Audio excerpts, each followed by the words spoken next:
Shalom, bien-aimés frères et sœurs dans le Seigneur, que Dieu vous bénisse ce matin.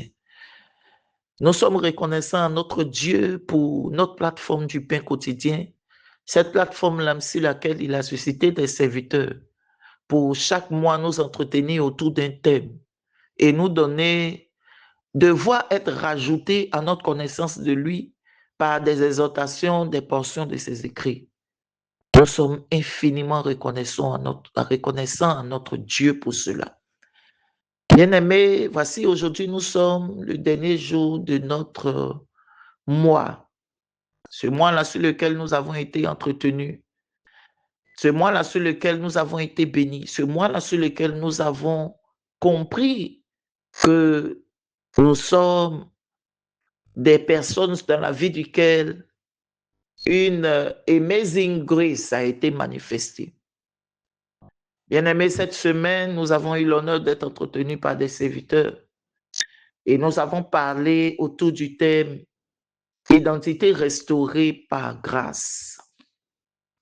Aujourd'hui, Dieu veut que nous nous entretenions sur un thème. Et ce thème-là, c'est Fils de Dieu.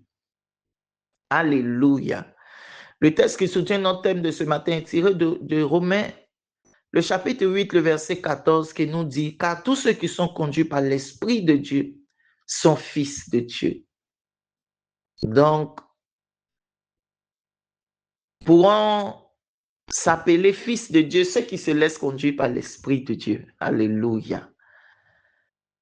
Bien-aimés, quand nous lisons ce verset, nous pensons automatiquement à l'épître de Jean, du chapitre 1, le verset 12, qui nous rappelle que autrefois, nous étions nés par le sang, la volonté du sang. Et que cette naissance, de par la volonté du sang-là, n'est pas la naissance qui nous permettra de connaître Dieu si nous sommes limités qu'à cette naissance. Et l'évangile de Jean nous dit que désormais, parce que nous avons accepté Jésus, nous ne sommes plus que nés de la volonté du sang, mais nous sommes maintenant nés de la volonté de l'esprit. Ça nous fait aussi penser à la seconde naissance. Parce que celui qui a accepté Jésus a donc expérimenté une seconde naissance. En d'autres termes, Jésus, que nous avons accepté, nous a mis dans ses entrailles par son esprit et il nous a fait renaître. C'est en ce moment-là que nous sommes considérés comme fils de Dieu. C'est en ce moment-là que nous considérons Dieu comme notre Abba Père. C'est en ce moment-là qu'il y a un pouvoir de devenir qui s'est manifesté en nous. C'est en ce moment-là que, bien-aimés, nous pouvons vivre la vie que le Seigneur veut que nous vivons. Bien-aimés, et quand nous voyons tout ça, nous nous rendons donc compte que la vie chrétienne ne serait pas exacte sans le Saint-Esprit. La vie chrétienne ne sera pas correcte sans le Saint-Esprit. J'ouvre une parenthèse pour te dire à toi, mon frère, à toi, ma soeur, si le Saint-Esprit n'est plus le premier dans ta vie, n'est plus celui sur qui tu t'appuies pour vivre ta vie chrétienne, n'est plus celui-là qui est ton conseiller dans ta marche avec le Seigneur, n'est plus celui-là qui illumine tes voies avec le Seigneur, n'est plus celui-là qui est ton admirable conseiller dans ta marche avec le Seigneur et dans ta vie d'ailleurs de tous les jours. Bien-aimé, je veux t'exhorter à revoir ta position, à revoir ta marche avec Dieu par le Saint-Esprit. La véritable appartenance à Dieu, c'est ce que nous explique Romains le chapitre 8, que la véritable appartenance à Dieu se manifeste par une vie qui est guidée par le Saint-Esprit. Il dit qu'à tous ceux qui sont conduits par l'Esprit, c'est ceux-là qui sont appelés, c'est ceux-là qui sont appelés fils de Dieu. Si tu n'es pas conduit par l'Esprit, si tu es limité à la première naissance qui s'est faite par le sang, si tu es limité à la première naissance qui s'est faite juste par ton père et ta mère, bien-aimé, tu ne peux pas être appelé fils de Dieu. Parce qu'il y a un pouvoir de devenir fils. C'est quand on se laisse être né par le Saint-Esprit. Le Saint-Esprit est disposé à cela.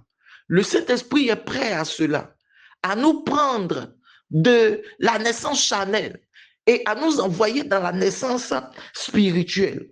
Bien-aimés, nous avons été sauvés pour passer de la vie charnelle, pour passer de la vie qui se limite à la naissance par le sang à une vie soumise et soumise volontairement. Ce n'est pas par contrainte, mais nous devons passer à une vie soumise volontairement à Dieu. Et pour ce faire, il nous faut le Saint-Esprit. Il nous faut le Saint-Esprit. Bien-aimés, nous avons accepté le Seigneur, notre Dieu, notre Seigneur, notre Sauveur. Et automatiquement, ça nous a exposés à un combat. Un combat avec une entité qu'on appelle le diable. Un combat avec des esprits qu'on appelle les démons.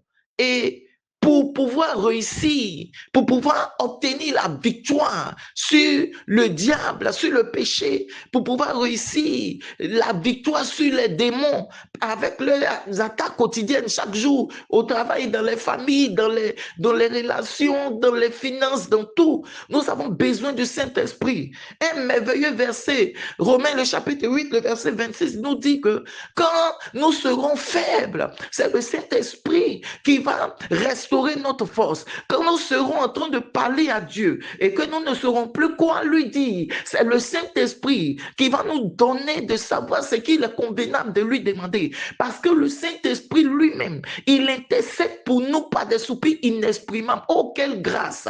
Bien-aimé, ne te pense pas seul dans cette marche avec le Seigneur. Ne te pense pas abandonné dans cette marche avec le Seigneur. Ne te pense pas, bien-aimé, ne plus avoir la force, simplement parce que peut-être dans ta tête, tu te dis que non, je suis en train de porter seul. Non, tu ne portes pas seul. Le Saint-Esprit est disposé à porter pour toi. Le Saint-Esprit est disposé à t'illuminer, à te conseiller. Recherche le Saint-Esprit. Restaure ta relation avec le Saint-Esprit, bien-aimé. Restaure ta relation avec le Saint-Esprit. Si à un moment tu pensais être seul, non, tu n'es pas seul. Le Saint-Esprit est plus présent pour toi que tu ne l'imagines parce que le rôle que notre Seigneur Jésus-Christ de Nazareth lui a assigné auprès de nous dans notre marche avec lui est le rôle de consolateur, est le rôle d'aide, est le rôle d'intercesseur, est le rôle, bien-aimé, de celui qui nous montre la voie, est le rôle de celui, bien-aimé,